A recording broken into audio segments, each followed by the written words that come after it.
liked Godzilla 2014, but not as much as Shin Godzilla. Godzilla 2014 hater. Nostalgic Toho drone. Shin Godzilla is bad, and I refuse to provide any evidence backing that statement up. But he shot the blue mouth laser and it was cool, you dick! The new Dirk did annoy me, but apart from that, I really liked the new Dirk Gently show. Hey, why do you hate this show so much? Your opinion is bad and you should feel bad. I disagree with you, and that means you did something wrong. This man does not know what he is talking about. Sad.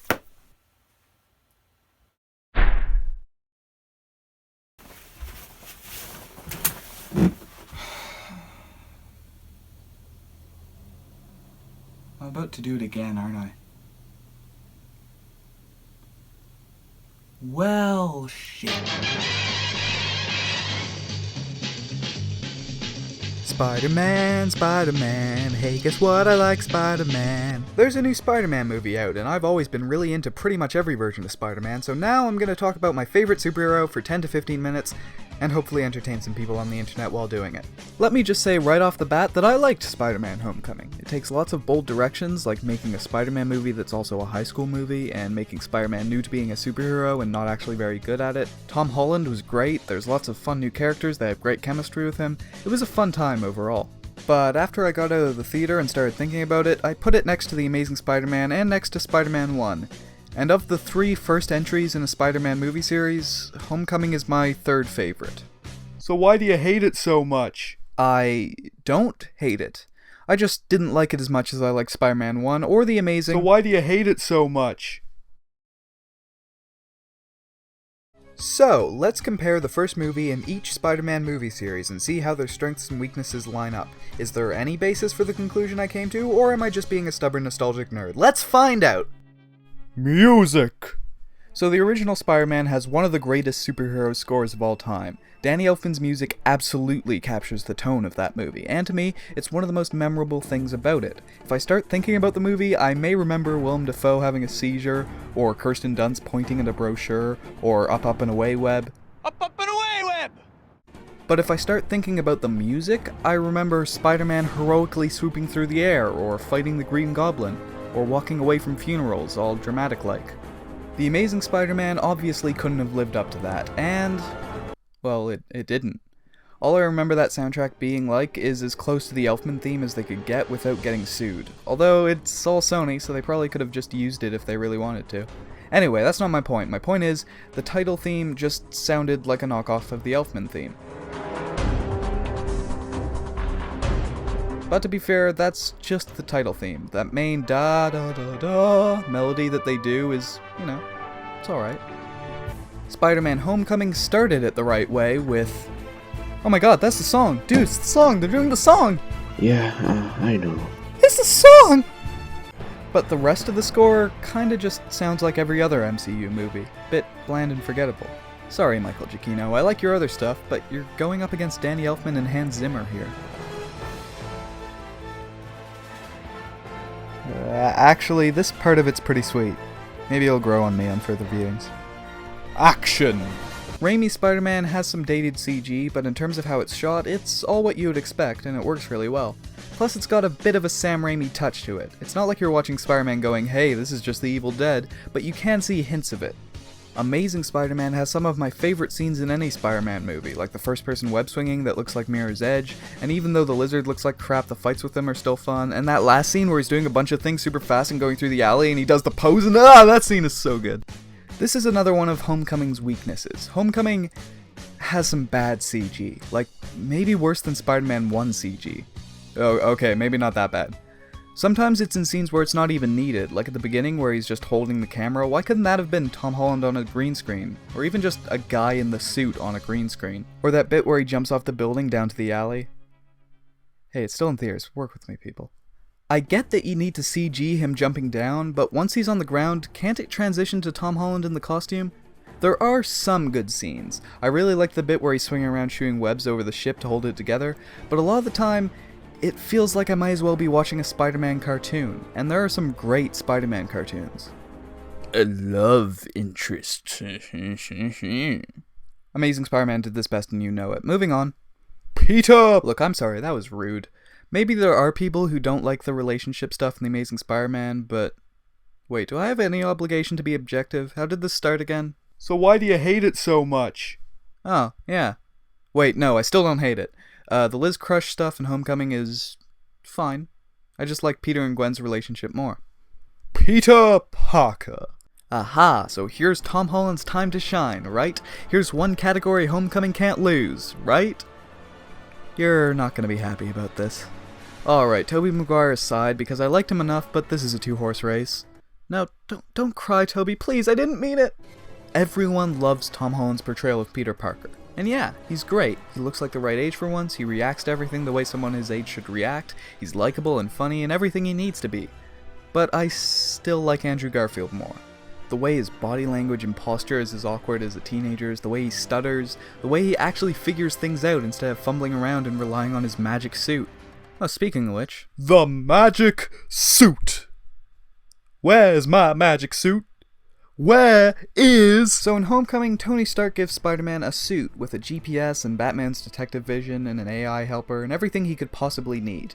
Now, this shouldn't coincide with Peter being a bad superhero. To me, those are two different stories. I'm fine with him being bad at his job so that over the movie he matures and gets better, but that should be about him getting used to his powers and the job he's been given to fight crime in Queens. On the other hand, Spider-Man having an Iron Man-style suit to help him feels like a story that should happen with an established Spider-Man, so maybe in the second movie. That story would have been about Spider-Man being given the means to take on villains more powerful than he is, and him struggling to do that. But in Homecoming, it's all one story. They do kind of address this with the whole if you're nothing without the suit, you don't deserve it thing, but it's pretty late in the game by then to be deciding which story they're trying to tell. Wait, wasn't this supposed to be a comparison, not just me ragging on Spider-Man Homecoming? Sorry, massive digression, where was I? The suit. Right. Well, I guess I could talk about the costume in all three movies. That sounds really boring.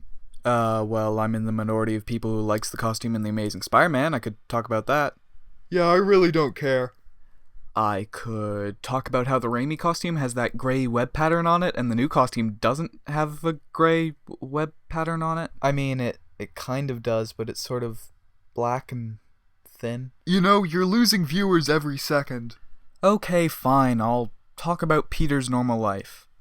Peter's normal life. This is something Homecoming does really well. We get to see Peter interacting with friends more than ever before, but that's because he had zero friends in Amazing Spider-Man, and his only friend in Raimi's Spider-Man was James Franco, who did pretty much nothing in that first movie. But he said the funny line about the pie in the third movie, so we're cool. How's the pie? So good. I love Spider-Man 3. Really? Yes, really. More than Homecoming?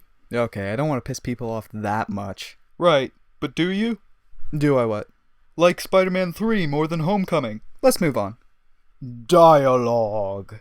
Or like, writing in general, I guess. Spider-Man Homecoming is full of great actors with great chemistry delivering their lines in a way that is great. But the writing behind those lines isn't as consistently great as everything else. Some of it is good, like the interrogation with Donald Glover, that was super funny, and I really liked that phone call to Happy near the beginning. There are plenty of scenes like that I like. But there are also lines like... Okay, spoiler warning, I'll turn off this banner when I'm done with spoilers, so mute the video in 3, 2, 1. I'm sorry, that was too fast, wasn't it? Let me hear, how about this? 3, 2, 1. When Karen told Peter to kiss Liz, A, not the time, B, terrible advice, C, how would he even accomplish that with a mask on? Or that minor twist near the end where Michelle says, "My friends call me MJ." I like what that reveal implies, but I wish it was executed better. It's just a weird thing for that character to say in that context. But that instant kill running joke, that was funny.